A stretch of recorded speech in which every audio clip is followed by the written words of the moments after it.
합니다.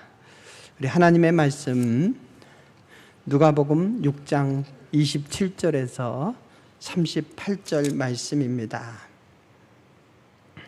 우리 한 절씩 우리 교독하시겠습니다. 그러나 너희 듣는 자에게 내가 이르노니 너희 원수를 사랑하며 너희를 미워하는 자를 선대하며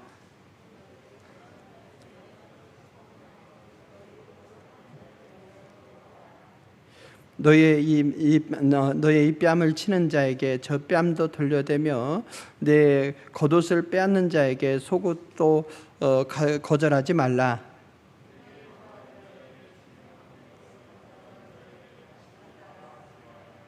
남에게 대접을 받고자 하는 대로 너희도 남을 대접하라.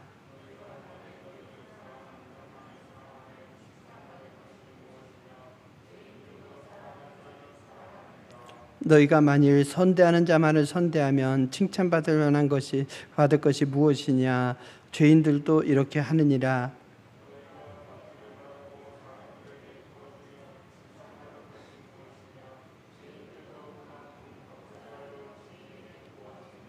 오직 너희는 원수를 사랑하고 선대하며 아무것도 바라지 말고 꾸어주라. 그리하면 너희 상이 클 것이요 또 지극히 높으신 이의 아들이 되리니 그는 은혜를 모르는 자의 악한 자에게도 인자하시느니라.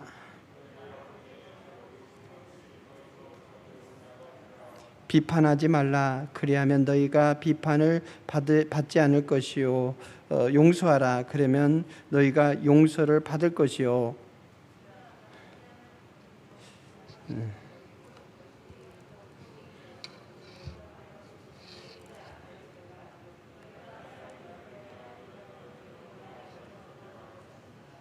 아멘. 우리 함께 311장 찬송 한 번 더 하실까요? 311장입니다.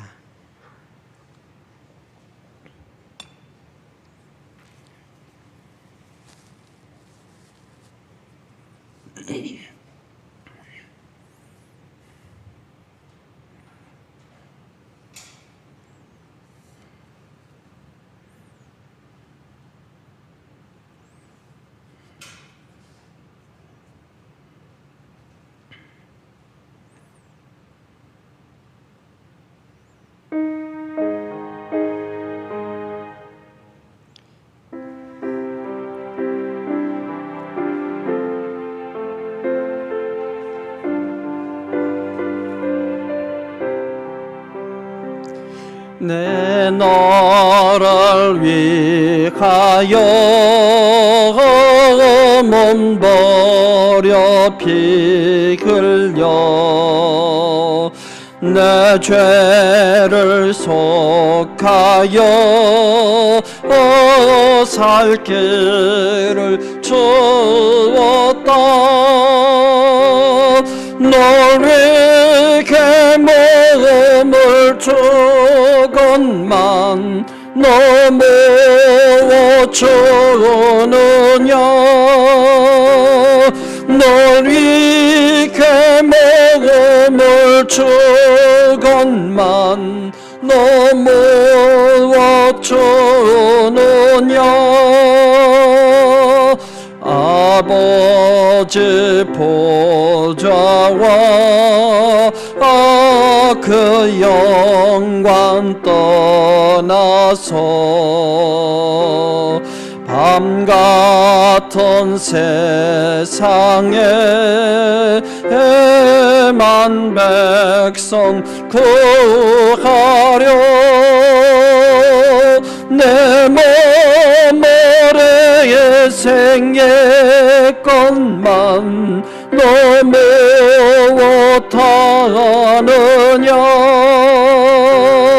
내 몸머리에 생의 것만 너무 못하느냐. 죄중에 빠져서 영축을 인생을 구하여 주려고 나 피를 흘렸다. 내 죄를 대속했건만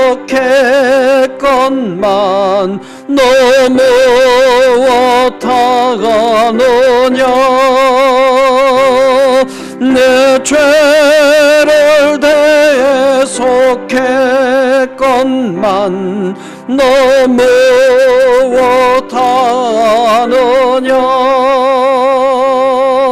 한없는 용서와 참 사랑 가지고 세상에 내려와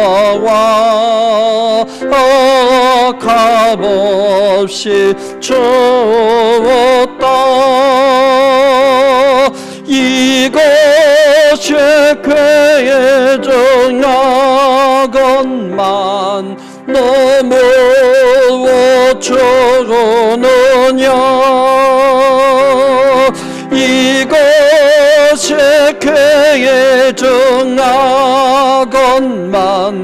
너무 어쩌느냐.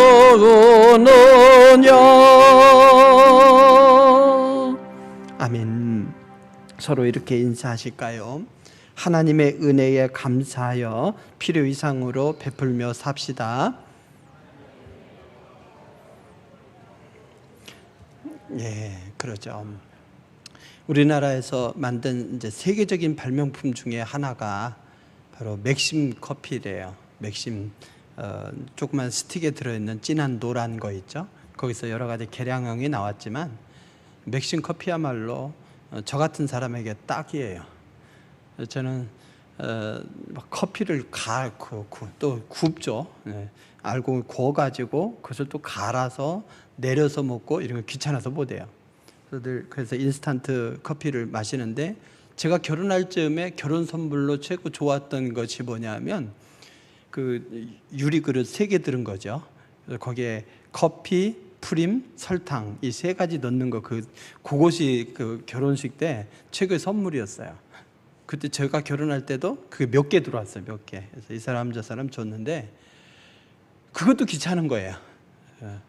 스틱이 나왔을 때에 그냥 한 번에 딱 타서 먹는 게 가장 좋더라고요. 그 다음부터는 3개를 가지고 비율로 이렇게 타 마시는 것도 귀찮아서 제 방에는 항상 맥심이 있어요.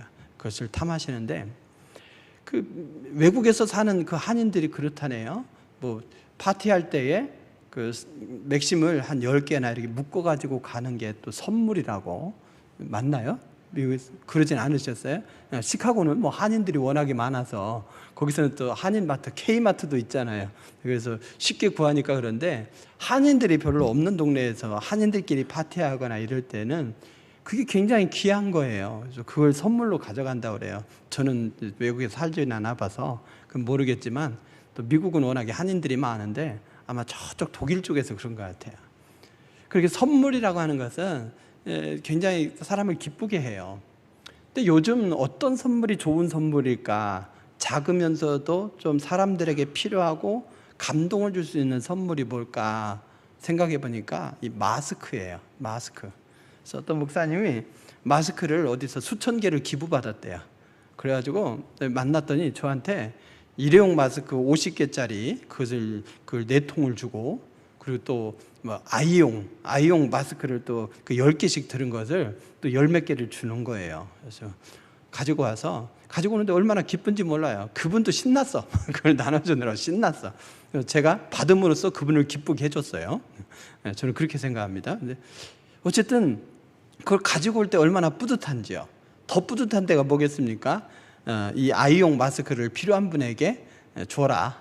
이러면서 누가 필요할까? 우리 교회에서 애 많은 집, 다 큰 애 많은 집 말고 작은 애 많은 집 주면 좋겠다 해가지고 부목사님한테 줘라 이랬는데, 나름 또 제 거 아니잖아요 원래. 그래서 남의 거 받은 걸로 주는데도 되게 기분이 좋은 거예요. 그리고 또 다른 목사님 만날 때 이 봉다리에다가 50개짜리 있잖아요. 그거 4개지만은 그 중에서 하나씩 이렇게 50개 든 팩을 딱 드리니까 너무 기분이 좋더라고요. 그분에게도 꼭 필요한 거고. 하루 이틀이면 모르지만 올 뭐 가을까지는 아무래도 써야 될 테니까 그 일회용이지만 그래도 작은 거지만 그래도 선물이 되겠다 싶은 겁니다. 그래서 받는 기쁨, 또 그것을 주는 기쁨, 이 기쁨이라는 것이 있어요. 그래서 저는 누가 그래 마스크를 한 수천 개 안 주나 그러면 하루 종일 돌아다니면서 신나가지고 나눠줄 건데 이제 그런 생각을 좀 해봅니다. 우리는 사실은 왜 이렇게 베풀어야 되는가라고 했을 때에 오늘 찬양한 것처럼 우리 예수님께서 몸에 피를 흘리셔서 우리의 죄를 용서하신 그 은혜가 크다는 거죠. 내 몸을, 내 피를 너에게 줬다. 예수님께서 그렇게 말씀하시지만 하나님은 어떻습니까? 아들까지도 내어주시는 사랑으로 우리를 사랑하지 않았습니까? 그러니 그 은혜에 대한 보답으로 우리는 살아야 되는 거죠. 누가복음은 의사 누가의 기록입니다. 에베소에 가게 되면 그 입구로 따라 들어가면 의사 누가의 무덤이 있어요. 거기에 지금은 좀 바뀌었나 모르겠지만 우리말로도 써져 있어요. 의사 누가의 무덤이라고. 거기에 의사 누가의 무덤. 한국 사람들의 열정이 대단한데, 누가는 누굽니까? 바로 사도 바울과 동행했던 동역자죠. 그러다 보니까 마태, 마가와 다른 점이 있는 게 있어요. 바울은 늘 내가 나된 것은 하나님의 은혜라, 그 은혜 의식 속에 살았잖아요. 그러다 보니까 마태, 마가복음에는 나와 있지 않은 헬라어 카리스, 이 은혜라고 하는 말이 누가복음에는 나옵니다. 누가복음에 8번 이 카리스라고 하는 말이 나오고, 오늘 본문에도 보면 이제 그 은혜라고 하는 이 말이 나오죠. 35절에 보게 되면 은혜에 대해서 이렇게 말씀하고 있죠. 즉 누가복음에서 이 말씀을 하는 전제가 뭐냐? 너희가 은혜를 받았으니, 그리고 그 은혜에 합당하게 사는 것이 뭐냐? 이거죠. 머리 검은 짐승은 거두지 말라, 뭐 이런 뜻이 있다는데 라고 하면서 배신감을 느낄 때마다 얘기하지만, 여러분, 우리 주님은 우리가 배신할 것을 알면서도, 모를 것을 알면서도 우리 주님은 우리에게 먼저 사랑하시고 먼저 투자하신 거예요. 먼저 투자하셨어요. 먼저 주시고 11조를 내봐라 그래요. 여러분, 하나님께서 먼저 11조 떼면 얼마나 좋아요. 그럼 떼일 일이 없잖아요. 원천징수 딱 해버리면 되는데, 주님은 다 주어놓고 11조를 떼봐라 그러시는 거예요. 그게 그러면 뗄 때마다 유혹이 있잖아요. 유혹이 있으면서 내가 원천적으로 떼는 것보다는 네 손으로 떼라, 이렇게 말씀하시는 거죠. 제가 이제 목사로, 군에서 목사로 있을 때에 신분이 장교다 보니까 점심 식사를 이렇게 부식비로 줘요. 현금으로 주고 이제 사 먹으라는 거죠. 주는데 이게 한 달에 한 번 나오지만 그 돈이 한 10몇만 원 되는 것 같아요. 한 달치 점심 식사비가 한 10몇만 원 되는데, 실제로 받는 돈은 뭐 3만 원일 때도 있고 4만 원일 때도 있고 그래요. 그게 뭐냐면, 이제 뭐 이렇게 지휘관 참모 회식하잖아요. 그러면 그 회식비가 40만 원 나왔다. 근데 그 10명이다. 그러면 이제 1인당 4만 원씩 거기 벌써 다 제외가 돼요. 그리고 또 뭐 기독 전후 회비 뭐 떼고 다 떼고 나중에 그걸 통장으로 입금해 주더라고요.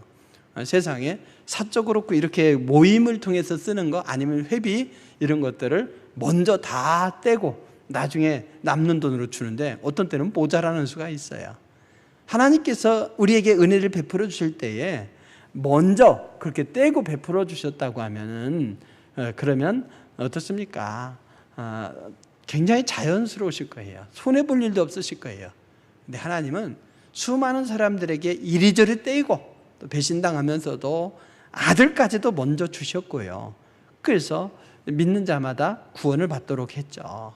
근데 그것을 부인하는 사람들이 많이 있을 것을 알면서도 가장 소중한 아들 예수님을 우리에게 주셨단 말이죠. 그러면서 먹을 것, 사용할 것, 또 쓸 것, 이 모든 것들을 그때마다 넉넉하게 주시되 믿는 자나 믿지 않는 자나 다 햇빛과 단비를 골고루 주셔요. 그래서 우리가 예수님을 믿으면 예수님을 믿는 그 가정의 농사만 햇빛이 짱짱 쬐이고 그분의 사업만 좀 착착착 잘 되면 얼마나 좋아요. 옆집은 손님 팔이 날리는데, 손님이 없어 팔이 날리는데 우리 집은 그냥 손님이 넘치면 얼마나 좋겠습니까? 기분 되게 좋을 것 같죠. 그렇지만 하나님은 보편적인 은혜를 이렇게 주시더라 말이죠. 그러면서도 믿는 자들에게 특별한 사랑의 은총으로 함께 하십니다. 그래서 누가는 그 은혜에 합당한 삶이 뭐냐라고 했을 때에 오늘 이 은혜를 언급하면서 하나님께서 우리에게 베푸신 은혜에 합당한 삶은 뭐냐? 주님이 필요 이상으로 우리들에게 넉넉하게 베풀어 주셨다면 우리 또한 그렇게 넉넉한 은혜로 살아야 된다. 필요 이상으로 풍성하게 베푸는 삶을 살아라. 이렇게 말씀하는 겁니다. 이기적으로 사는 것이 아니라, 이해타산을 따지면서 계산적으로 사는 것이 아니라 거룩한 손해로 살라. 이렇게 말씀합니다. 그래서 우리가 봉사할 때도 아유 저기 장로도 뭐 똑바로 안 하는데, 아유 저 권사도 똑바로 안 하는데 이러면서 나보다 못하는 그런 사람들을 보는 게 아니라 내가 받은 은혜가 너무 귀해서 이러면서 오직 내가 받은 은혜만을 생각하면서 헌신해야 되는 거예요. 헌신하고 또 이웃에게 베푸는 것도 마찬가지이죠. 그래서 20년 전에 결혼 축의금 낸 거 그것을 계산해 가지고 그때 3,000원 됐으니까 나도 3,000원 준다 이러고 20년 후에 3,000원 주고 이러면 안 되는 거죠. 그래서 나의 형편과 처지를 헤아리되 정말 기꺼이 상대에 대해서 손해보는 것, 그것이 곧 우리 그리스도인의 삶의 태도라는 것을 오늘 말씀해 주고 있습니다. 그래서 이렇게 말씀하죠. 31절을 보게 되면 남에게 대접을 받고자 하는 대로 너희도 남을 대접하라. 대접하라. 그러면 이 말은 그냥 지나가는 분 붙들어서 식사하라 이 말이겠습니까? 응대하라 이런 말이 아니라 대접하라는 것은 네가 그렇게 했지 나도 너에게 이런 식으로 대접할게 뭐 이런 거 있잖아요. 어떤 포괄적인 삶의 태도를 일컫는 겁니다. 그래서 그러면 어떻게 하는 것이 대접이냐라고 했을 때에 구체적으로는 이 원수와 관계 또 그냥 보통의 이웃과의 관계 이것을 나누어서 볼 수 있습니다. 원수에 대해서 어떻게 하라고 했습니까? 27절에서 29절에 보면 그러나 너희 듣는 자에게 내가 이르노니 너희 원수를 사랑하며 너희를 미워하는 자를 선대하며 이렇게 말씀하지 않았습니까? 그러나 너희 듣는 자에게 내가 이르노니 그러나라고 하는 이 말이 뭐겠습니까? 이 부분은 마태복음에 있는데 여기서 생략된 말이에요. 뭐냐면 구약에서 너희들이 구약에서 구약 성경에서 원수에 대한 것을 읽지 않았느냐? 이웃을 사랑하고 원수를 미워하라 했다는 것을 너희가 들었으나 나는 너희에게 말하느니 원수를 사랑하라 이런 말이에요. 그 앞부분이 율법의 해석이 전제가 되고 은혜의 시대를 살고 있는 너희는 그러면 안 된다 이 말이죠. 시대가 바뀌었다는 거예요. 구약의 시대에는요, 눈에는 눈, 이에는 이, 이것만 해도 굉장히 잘 사는 거였어요. 왜냐하면 여러분 누가 한 대 길 가다 팍 팼어요. 야 임마 철수야 반갑다고 딱 때렸어요. 근데 철수가 아니야. 근데 왜 그럴까요? 그냥 때리고 싶어서 때려놓고 야 철수야 반갑다 하면서 막은 거죠. 그냥 기분 나빠. 기분 나쁘면 나도 야 철수야 반갑다고 뒤통수 때리면 될까요? 그러면 속이 풀릴까? 아니죠. 이 새끼가 그냥 두세 대 패야만 그게 좀 위로가 되죠. 내가 좀 얻어맞았다. 상대방 죽여야 속이 풀려요. 사람의 심리가 그래야. 근데 그것을 생각해 보라는 거죠. 네가 오른쪽으로 이렇게 한 대 맞았지. 그 강도가 어느 정도였느냐? 이런 걸 좀 계산해 보고 너도 상대방을 때릴 때 그 정도만 때려라. 이러다 보면 에이 안 하고 말지. 이게 생각이 수그러들 수가 있는 거예요. 그래서 그냥 법도 없이 규칙도 없이 힘센 것이 장땡 뭐 이래가지고 그 힘 위주로 살아가는 그 시대에 이런 법을 가지고 과잉보복을 금지한 것만 해도 구약시대에는 굉장히 혁명적인 겁니다. 네 분이 풀릴 때까지 때려라, 이것이 아니라 절제하고 계산하고 때려라. 베니스의 상인에서 보면 뭡니까? 네 살점 한 점을 한 근을 떼어주기로 했지만 그러나 피는 안 된다 이거죠. 피는 안 된다. 그 살점을 어떻게 피를 안 흘리고 뗄 수가 있습니까? 살이라고 했으니까. 그러니까 아예 포기해버리는 거죠. 그처럼 이렇게 계산하고 저렇게 계산하고 어느 정도 때려야 될까 이런 거 하다 보면 아유 그냥 참지 뭐, 이렇게 한 번 더 생각해 볼 수 있는 시간들을 갖게 되고 그 정도 때리느니 말지 이러면서 화해를 도모할 수 있는 구약시대의 최소한의 방법인데, 예수님은 내가 너희를 위해서 피를 흘리지 않았느냐, 내 몸과 내 살, 내 피를 너를 위해서 줬으니 너는 어떻게 하라? 이렇게 살라는 거죠. 어떻게? 원수를 사랑하고 너희 미워하는 자를 선대하라. 이게 삶의 원칙인 것입니다. 그렇습니다. 원수를 사랑한다는 거 참 어려운 일이죠. 얼마나 원수를 사랑하기 힘들면 이혼하겠습니까? 예? 왼수, 평생 왼수하고 도무지 눈을 마주치고 얼굴을 마주보고 살 수 없다. 어려운 거죠. 그래서 정말 80대까지 이렇게 오래도록 잘 사는 사람들은 누구냐? 진짜 원수를 사랑하는 분들이. 네. 어쨌든 여러분, 바로 이렇게 원수를 사랑하고 용서하고 선대하는 것, 적극적인 헌신이죠.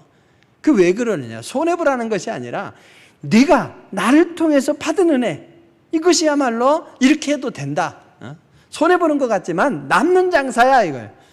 그리스도인이 예수 그리스도의 보혈의 피로 죄를 용서받고 구원받은 거 생각하면 이건 손해 아니야, 남는 장사야, 이렇게 말씀하는 겁니다. 이웃에 대해서는 어떻습니까? 원수를 사랑할 줄 안다면 이웃에 대해서는 우리가 더 적극적으로 우리가 응답할 수 있다는 것이죠. 어떤 뺨을 때려, 뭐 원수까지는 안 가겠죠. 기분 나쁘지 않습니까? 그래도 이것이 이러지 말고 다른 뺨도 돌려대라. 그렇다고 그것을 자 때려봐 하면서 지켜 올리라는 얘기 아니에요. 그랬다면 더 맞아요. 그래서 정말 그의 입장을 배려하고 존중해 주라. 바로 이런 것이지, 왼뺨 때렸으면 오른뺨도 대라 이런 말이 아니에요. 그러나 여러분, 이렇게 배려하는 그런 모습, 이것을 이웃들에게 보여주라 이거죠. 특별히 구워주는 것. 예, 성도들끼리 구워주십시오. 구워줄 수 있으면 구워주십시오. 그러나 받으려고 하지는 마십시오. 그걸 받으려고 한 순간 어떻게 됩니까? 돈이 배신해요. 그리고 사람이 배신하고 나중에는 원수를 만드는 것이 됩니다. 그래서 이웃의 아픔을 외면하지 마시고 내가 할 수 있는 것, 그러나 받을 생각이 아니라 이 정도까지는 내가 떼어도 이 사람에게 실망하지 않겠다. 근데 대체로는 실망해요. 왜냐하면 꼬다가 또 굉장히 잘 살아. 나는 없는 돈 빌려갖고 꿔줬더니 그 사람 갚을 생각은 안 하고 잘 살아. 열받잖아요. 그렇기 때문에 또 다른 원수가 되는데, 어쨌든지 어떠한 이유로든지 내가 시험 들지 않겠다 할 때에 그때 꿔주십시오. 거기에 이자는 더더욱 받을 생각하지 말라 오늘 말씀하고 있죠. 그렇습니다. 우리는 이기적인 유전자가 있어요. 있기 때문에 오늘 주님이 이런 전제로 얘기하죠. 남에게 대접을 받고자 하는 대로 너희도 남을 대접하라. 즉 내가 원수에게, 내가 이웃에게 베푸는 작은 행동 하나하나가 결국에는 뭡니까? 내가 대접하고 받고 싶은 마음, 또 그렇게 또 돌아올 것이라고 하는 기대 속에서 하라 이거죠. 우리 이기적인 유전자가 있으니까요. 무조건 베풀기만 하면 살 수는 없어요. 그러면 본전 생각이 나게 돼 있어요. 그래서 최소한의 이기적인 욕망을 채우기 위해서라도, 나를 위해서라도 이웃을 대접하는 지혜로운 성도가 되라 이 말입니다. 사회생활도 다 그러죠. 투자부터 하는 거예요. 심지어 뭐 오늘도 한 분이 또 다녀갔지만 우리 보고 또 이제 소송하라고 얘기하는 거죠. 근데 빈손으로 오지 않고 화장지를 2개를 갖고 왔어요. 2각을 가져와서 소송하라고 막 이렇게 얘기하는 거예요. 그래서 참 이 사람이, 소송은 우리가 이제 안 하기로 했다고 했지만은, 그러나 그분은 뭐예요? 어쨌든 먼저 투자할 줄 아는 거예요. 받고자 하는 대로 이것을 주면은 그냥 5분 상담할 것을 10분 상담해 주겠지 뭐 이러면서 나름 투자할 줄 아는 거죠. 국회의원들도 후보들도 뭡니까? 국회 출마하기 전에 다 돌아다니며 인사하고 투자하잖아요. 그래서 내가 대접을 받고자 한다 그러면 대접을 내가 받은 대로 주는 것이 아니라 남에게 먼저 투자하자, 이런 심정으로. 그래서 이기적인 마음으로라도 그렇게라도 해보라 이거죠. 그래서 먼저 이웃에게 다가가고 심지어 원수에게까지 다가가라, 이렇게 권면하고 계십니다. 이게 바로 하나님께서 내게 베푸신 은혜에 대해서 응답하는 그 비결인 거죠. 하나님이 내게 필요 이상으로 넘치는 은혜를 주셨으니 너희도 그런 은혜로 살라 하며 주신 삶의 원리입니다. 그리고 오늘 말씀을 보게 되면 더 적극적으로 선대하라, 이렇게 말씀해요. 이웃에게, 그리고 원수 또 이웃을 사랑하고 섬기되 특별히 적극적으로 선대하라 이거예요. 너를 사랑하는 자만 사랑하면 그건 누가 하는 거예요? 죄인들도 다 하는 거라는 거죠. 선대하는 자만을 선대하면 칭찬받을 것이 없고 죄인들도 다 하는 거예요. 받기를 바라고 꿔주는 거, 거기 이자까지 붙이는 것, 그건 은행도 다 한다는 거죠. 그래서 우리는 어떻게 해야 되는가 라고 했을 때에 그렇습니다. 그것을 구분하지 말고 그야말로 미리 투자하는 마음으로라도 그렇게 이웃에게 베풀어라. 너희가 나에게 칭찬을 받고 싶으냐, 너희가 나에게 상을 받고 싶으냐, 받을 생각하지 말고 주어라. 그러면 그들이 나에게 못 갚으면 누가요? 주님이 나를 칭찬해주고 나를 인정해주고 대신 주님이 갚아주시겠다는 겁니다. 그래서 여러분들 정말 축복을 누리고 싶다면 나에게 갚아주지 못할 사람을 골라서 베푸시기 바랍니다. 그때에 하나님의 은총이 더 큰 은혜로 우리에게 다가올 줄로 믿습니다. 오직 너희는 원수를 사랑하고 아무것도 바라지 말라 그랬어요. 바라지 말라. 특별히 예수님은 누굽니까? 35절 이하에 보면, 하반절에 보면 또 지극히 높으신 이의 아들이 되리니, 그렇게 적극적으로 베푸는 자, 나에게 돌려줄 수 없는 자에게 베푸는 그가 하나님의 아들이 된다는 거예요. 그 하나님의 아들은 어떠냐? 그는 은혜를 모르는 자와 악한 자에게도 인자하시니라. 바로 우리 하나님은, 또 하나님의 아들은 그렇게 원수들에게까지도 인자한 분이라는 거죠. 그래서 우리가 하나님의 아들이 되려면 그렇게 나에게 베풀 수 없는 자, 나에게 돌려줄 수 없는 자, 갚을 수 없는 자에게도 그런 은혜를 베풀라고 오늘 말씀하고 있습니다. 예수님께서 몸을 내어주시고 물과 피를 다 쏟아주시기까지 우리를 사랑하셨으니 우리가 하나님의 아들이 된 증거로서라도 우리는 하나님의 은혜에 보답하는 삶으로 살아야 될 줄로 믿으시기 바랍니다. 소극적인 사랑이 아니라 적극적인 사랑인 것이죠. 그리고 자비로운 마음으로 사랑하라는 거예요. 36절에서 38절에 보게 되면 자비로운 마음으로. 왜? 하나님께서 말씀하신 대로 악한 자에게, 은혜를 모르는 자에게도 하나님은 자비를 베푸셔요. 햇빛과 단비를 골고루 주셔요. 그들을 주님은 소중히 여기셨어요. 저들은 나와 상관없는 자라 할지 모르지만 하나님은 이 지구상에 있는 모든 생명들에 대해서 아무도 멸망하기를 원하지 아니하시고 모두가 다 구원에 이르기를 원하셔요. 소중히 여기셔요. 나에게 꼴불견으로 여겨지는 사람까지도 하나님은 사랑하십니다. 그렇다고 한다면 우리도 그들에게 자비를 베풀어야 된다는 거죠. 저기는 좀 멸망했으면 좋겠다 이럴지라도 주님은 그들을 사랑하시는 거죠. 니느웨, 거기는 멸망했으면 좋겠다, 우리의 원수 나라, 이렇게 얘기하는데 하나님은 그들을 사랑하신대요. 거꾸로 말하면 여러분, 우리의 마음속에는 북과 이게 좀 대결 구도가 있으니까 김정은 지도부 그냥 망했으면 좋겠다 이러는데 하나님은 그도 사랑하신다는 거예요. 그도 사랑하셔서 구원받기를 원하시는 마음은 같은 거예요.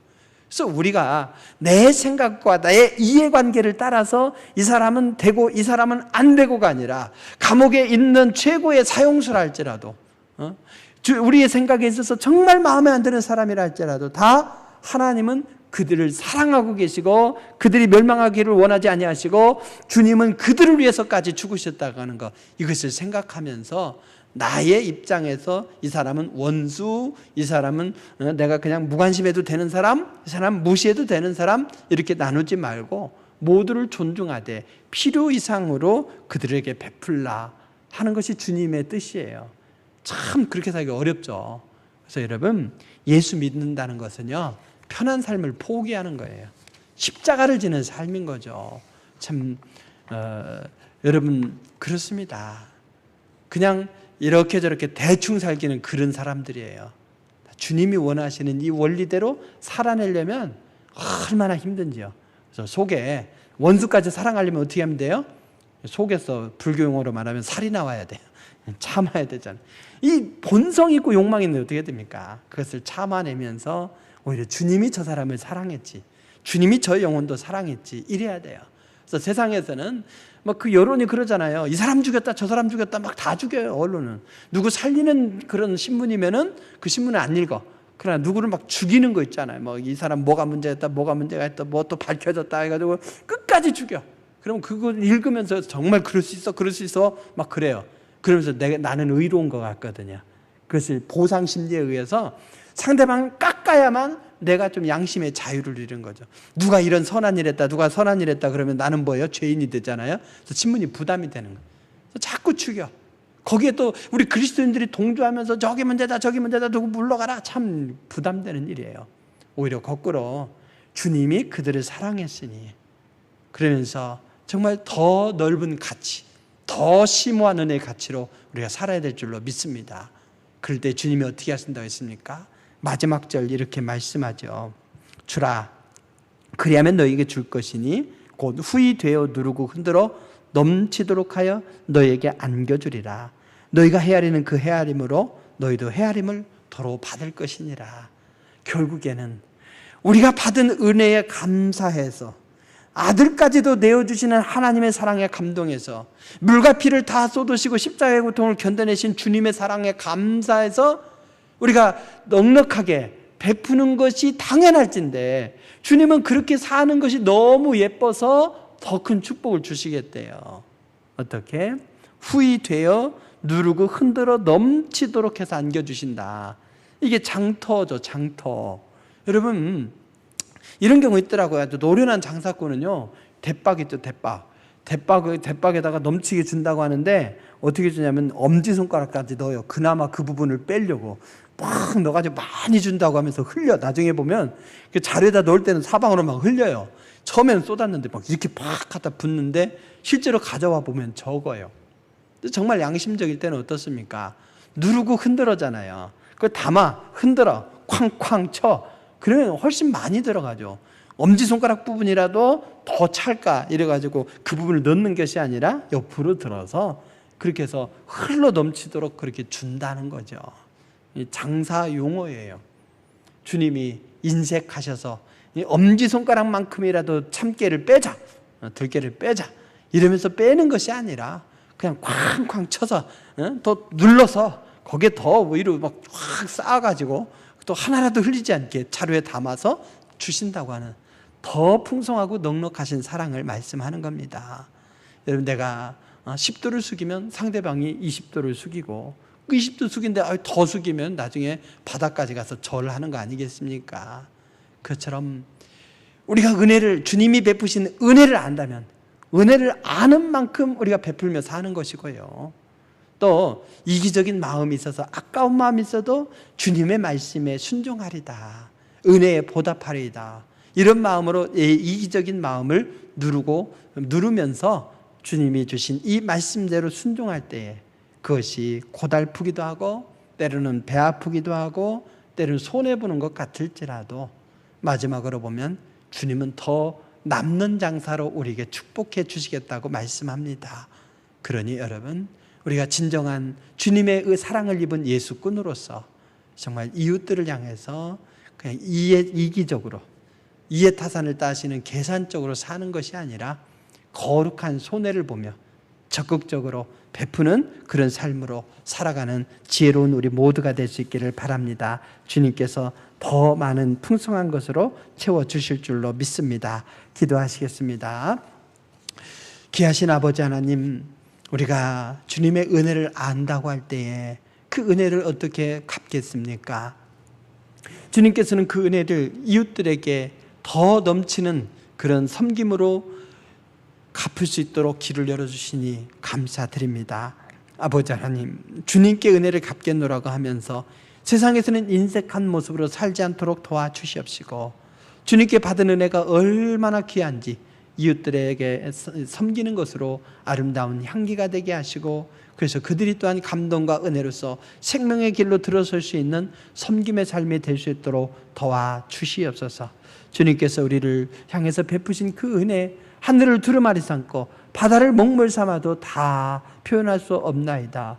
그러면서 우리들에게 너는 무엇을 주느냐 라고 물으시오니 그에 대한 응답으로서 원수까지도 또 이웃을 사랑하되 넉넉하게 자비를 베푸는 마음으로, 내가 받고 싶은 그런 욕망으로 아버지 하나님이시여 정말 먼저 섬기고 사랑하는 우리의 모습이 될 수 있도록 역사하여 주시옵시고, 그 모든 것들이 하나님께 영광, 우리들에게는 기쁨, 더 큰 축복이 되기를 원하오며 예수님의 이름으로 기도드립니다. 아멘.